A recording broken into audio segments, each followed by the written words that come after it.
And it seemed to me that there was really no other option but to put it out there. Can you imagine any journalist worth the name journalist that sat on material like that? Can you imagine how I would have been traduced for doing so simply to save the blushes of one politician? That didn't seem to me the right thing to do, even though I knew that I risked being sued and that I would, of course, be accused of a breach of trust. Yeah, I mean, what's the worst of these messages, do you think? There seemed like, from the reporting I've seen and the messages that I have seen, just a fraction of the more than 100,000, that there was just a callous disregard. It seemed that Matt Hancock was completely detached from the daily struggles of those COVID lockdowns.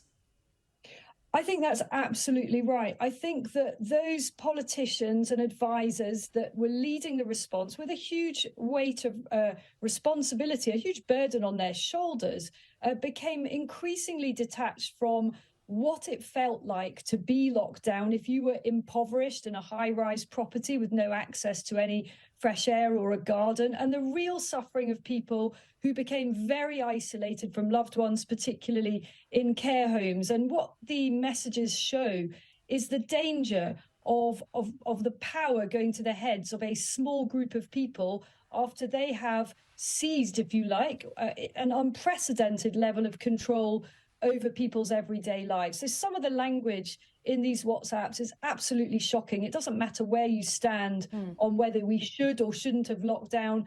I think everybody is being jaw-dropping, as they read the content of these communications.